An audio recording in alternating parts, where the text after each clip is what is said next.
Greetings and welcome to a cold mid-Atlantic winter. We're going to be doing a final video on customizing your bash terminal. I'm out and about, so I'm shooting a video where I can. Hopefully this comes out okay. We're going to see what happens, but yeah. One thing I want to say before we're moving on is, again, customizing your bash terminal should be a matter of personal preference. These are just going to be a couple of items I haven't mentioned yet, but I want to get to. So here we go.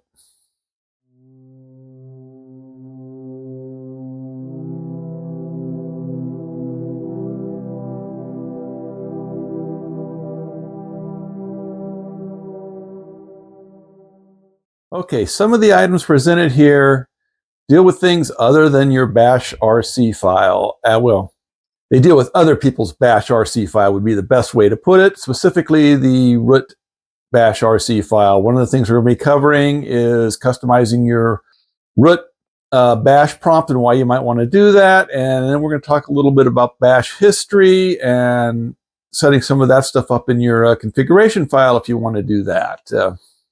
None of this is hypercritical, but it's nice. And as I said, your bash terminal should be set up the way you want it to be set up. So these are just suggestions, and just remember that. And like I say, this is going to be the last one in this, not in Terminal Linux, but in this series about customizing your bash prompt. This should be the last one.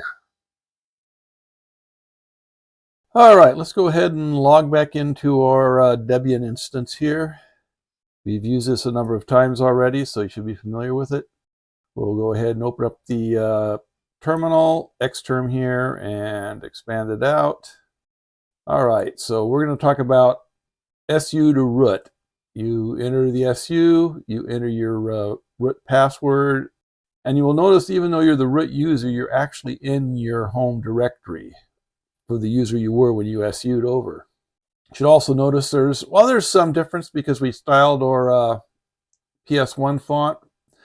The root user pulls it from the bash-bash.rc or the bash-bash.rc file in the etc directory is where it pulls it from. We're going to change that. So here is the global, which is currently used for root. We're not going to mess with the global folder. I don't want to do that. So what we're going to do is we're going to copy over our local copy of bash RC to root, and then we'll modify that. So you can see we have no bash RC in our root file at the moment. We're going to change that here pretty quickly. So sudo copy .bashrc to root.bashrc, and then if we SU to root with the root password, remember when you SU you got to use the root password, not your own. So what we're going to do now is we're going to run Genie as sudo so we can execute. Well, you'll see when we move over to root that now our root PS1 prompt looks just like our regular PS1 prompt, but we're going to change that. We're going to exit, then we're going to sudo Genie,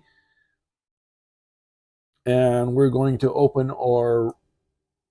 Since we're root now, we're going to go ahead and open the root bash.rc file or .bashrc file. We got to show hidden. There it is.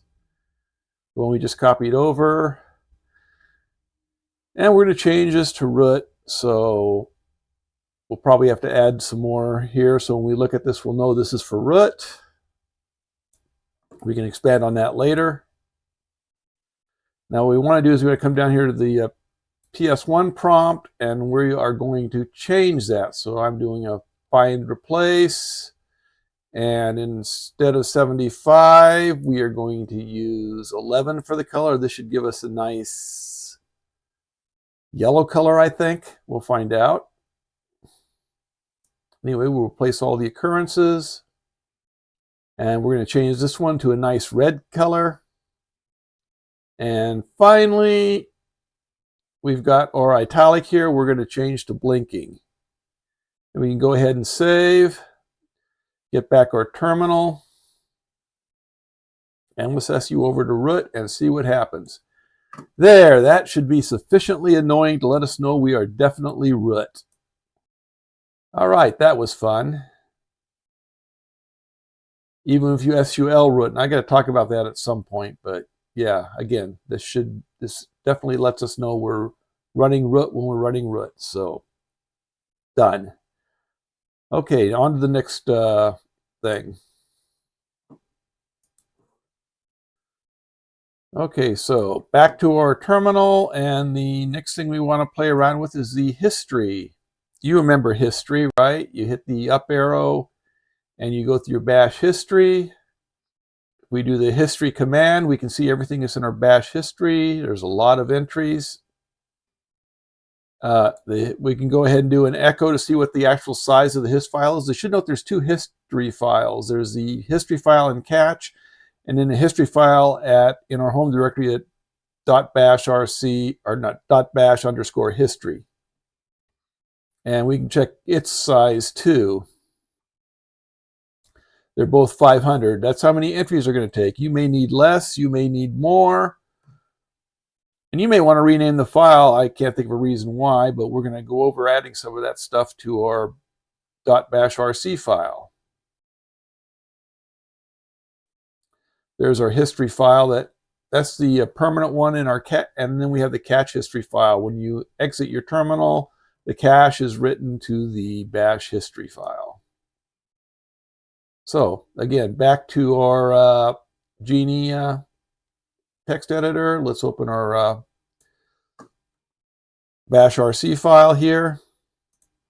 So you notice we set a variable right here. Well, we sort of didn't, but we kind of did under the term. This is what it's going to look like, but we're going to add these. We'll add another comment here for history file parameters. Export history file size. We'll make it 600. Again, you may need more space. You may need less space. The default's 500. And the actual history size is 602. That's the catch history. Now we can see they're both set to 600 now. So we got it. I should have added something up here for the fact that I'm modifying this file. If you want to go ahead and change the actual history file for whatever reason, this is sort of what the command looks like here.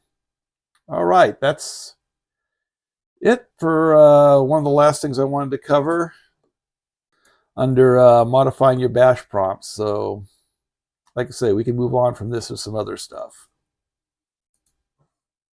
All right, there we have it. That's it for this series. Will be more Terminal Linux stuff. I'm probably going to be getting into a little more advanced stuff with Terminal Linux at some point here, hopefully soon. Maybe doing a little scripting. We'll see where that goes. I've got a few other projects I'm working on. I'm actually going to try, I think for my next video, I'm going to try and do the Fedora immutable KDE spin. Keynote, I think is what it's called, but I'm going to give that one a shot and see how it works out. Again, as anybody who's watched this channel for a while knows, I'm not a big Fedora fan, but I'm willing to give something a try and give it its due. So I think that's probably going to be the subject of the next video.